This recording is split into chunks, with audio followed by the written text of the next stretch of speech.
मन मंदिर में विराजित मेरे गुरुवर के चरणों में मेरे और मेरे परिवार का कोटि कोटि नमन, कोटि कोटि नमन। गुरुवर, हम सांसारिक प्राणी के जीवन में कई बार प्रतिकूल परिस्थितियां आ जाती हैं।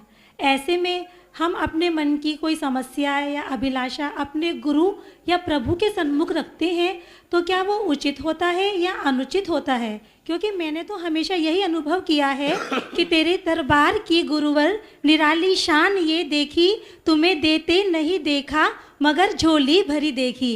गुरुवर कृपया मार्गदर्शन कीजिए। जय हो जी। रखने में मनाही नहीं है, लेकिन रखने का तरीका गलत है। जैसे हम भगवान के सामने रखते हैं, बोलते नहीं हैं, बस श्रीफल चढ़ाया, नमोस्तु किया और मन में भाव किया, भगवान मैं परेशान हूँ, मैं आपका भक्त हूँ, बस इतना ही। ऐसे गुरु के सामने, यदि गुरु के सामने तुम कह के रखोगे तो गुरु को विकल्प आ गया तो बहुत बड़ा अंतराय कर्मंद होगा। गुरु छदमस्त है, वो भगवान जैसे नहीं है। वो सुनने के बाद उनको डिस्टर्ब होगा, उनको परेशानी होगी, उनके ध्यान में बाधक बनेगा। महान आत्माओं के सामने बस संकल्प करना है, सूचना देना है, वचनों से ही नहीं, सबसे अच्छी सूचना मन से दी जाती है।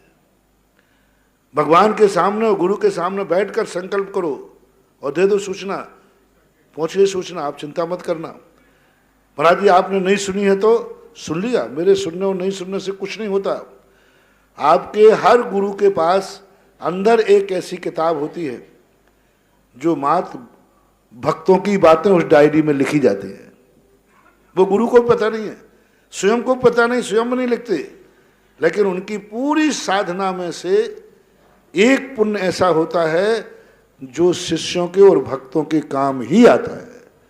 जैसे आप लोगों का नौकरी वाले आप लोग होते ना, तो आपका फंड अपने आप कटता है, बता दे, कोई फंड कटता है नौकरी में अपने आप, वो आपको से कोई पूछने की जरूरत नहीं है, वो उस नौकरी में फिक्स है। आप मना भी करोगे तो कटे, वो तो नियम है बनते ही समय कि आपका इतना फंड नौकरी में से, वेतन में से कटेगा।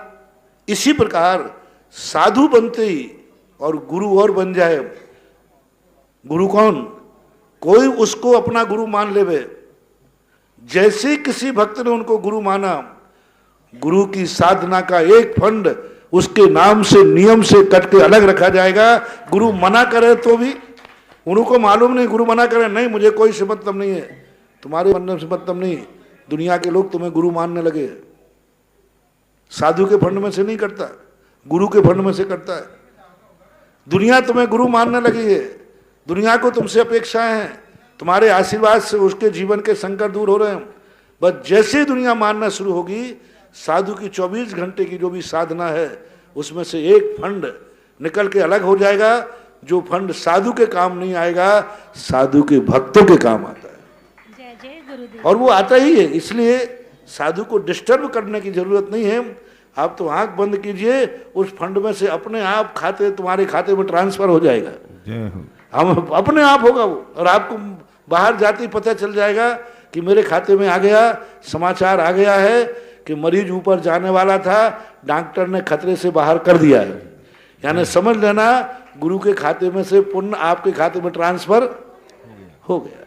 तो ये सिस्टम है कुछ प्रकृति की, जो हमें दे या ना दे वो अपने आप नेचुरल रूप से होता है।